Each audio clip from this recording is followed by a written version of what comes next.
Au nom du Père et du Fils et du Saint-Esprit. Amen. La paix de Jésus soit dans votre maison. J'espère que vous allez bien, que vous êtes dans la paix et la joie de Jésus. Alléluia. Eh bien, ce matin, je ne vous lirai pas la parole du jour. Je souhaiterais aborder ce que j'ai commencé à aborder cette nuit, continuer sur cette question de l'espérance. Qu'en est-il de l'espérance? Car il y a une espèce de climat qui est pas d'hier matin, qui est depuis très longtemps, qui est rentré dans beaucoup d'esprits, et nous sommes tous traversés par cela. C'est le fameux désespoir, l'arme favorite du démon, de nous faire désespérer. L'espoir est en Jésus. En Jésus le Christ Jésus, nous le savons, puisque Jésus bien-aimé, tu as été instauré le seul sauveur du monde par ton Père, notre Père. Dieu a tant aimé le monde qu'il a envoyé son Fils bien-aimé. Alors certains diront immédiatement, quand on voit la situation, le Sauveur, où est-il?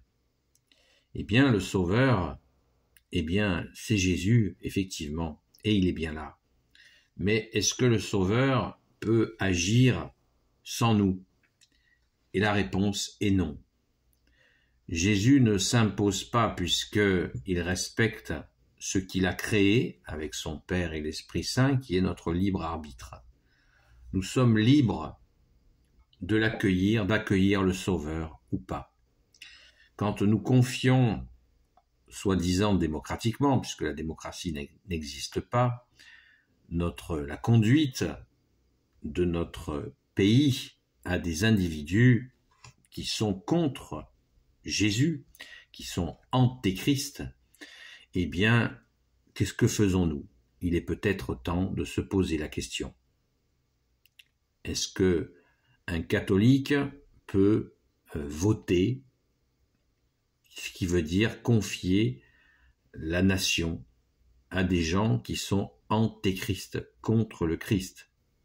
Il est temps de se poser cette vraie question. Ne pas l'avoir, eh bien, c'est refuser tout simplement la solution.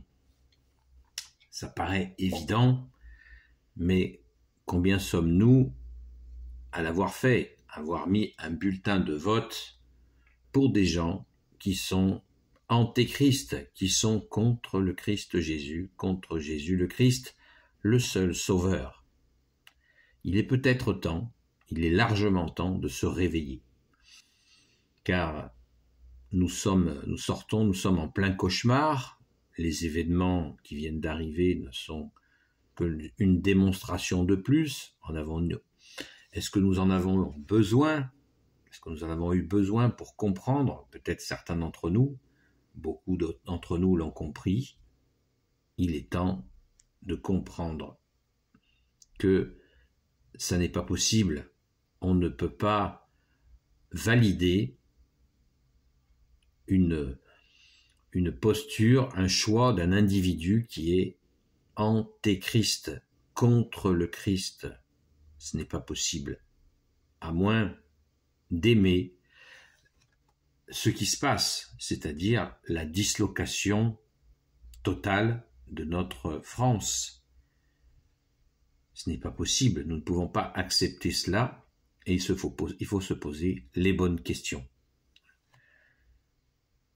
La prophétie de Marthe Robin, je vous la répétais cette nuit, est vraiment d'actualité. Je peux vous la redire encore pour celles et ceux qui ne l'ont pas comprise, n'ont pas entendu. À propos, elle était en discussion avec un prêtre. Et à cette époque, déjà, il se posait des questions sur l'état de déliquescence de la France. Et Marthe Robin a eu cette prophétie. Ce n'est rien à côté de ce qui va arriver. Vous n'imaginez pas jusqu'où l'on descendra. Mais le renouveau sera extraordinaire, comme une balle qui rebondit.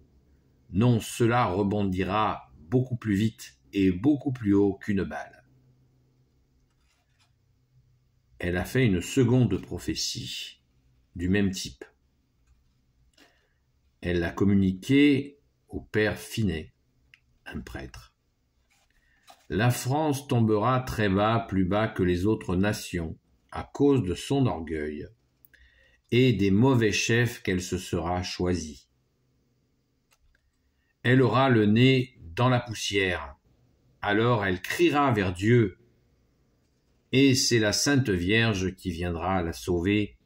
Elle retrouvera sa mission de fille aînée de l'Église et enverra à nouveau des missionnaires dans le monde entier. Alléluia, merci Jésus. Prions, prions, prions, ne cessons pas de prier pour la France, le peuple franc, en demandant pardon pour l'apostasie. Les mauvais chefs qu'elle se sera choisis, dit Marthe Robin dans cette prophétie. A-t-on besoin d'un dessein?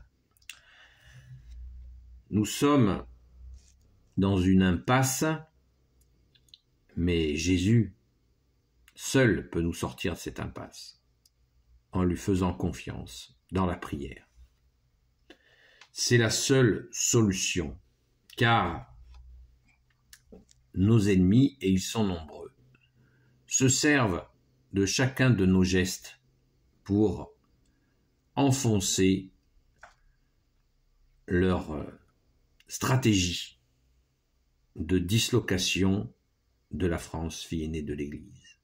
Ils ont leur agenda. Si nous avons l'agenda gagnant, qui est la Sainte Bible, Saint Évangile, la bonne nouvelle, c'est l'agenda gagnant. Nous l'avons, c'est le nôtre. Les ténèbres ont leur propre agenda. Et il nous faut bien sûr faire confiance à l'agenda gagnant. Le jugement dernier aura bien lieu, les ténèbres disparaîtront d'ici là, eh bien il nous faut être acteurs de notre foi en cessant de promouvoir des gens antéchrist. Je n'ai pas peur du mot et je vous invite à ne pas en avoir peur. Antéchrist veut dire contre le Christ, contre Jésus le Christ Jésus. C'est absolument impensable de continuer à soutenir des individus de la sorte qui après justifient leurs méfaits sous prétexte qu'ils auraient été élus par vous, par nous. Je ne suis plus concerné par le sujet. Merci Jésus, puisque moi je ne vote pas. Je ne vote pas.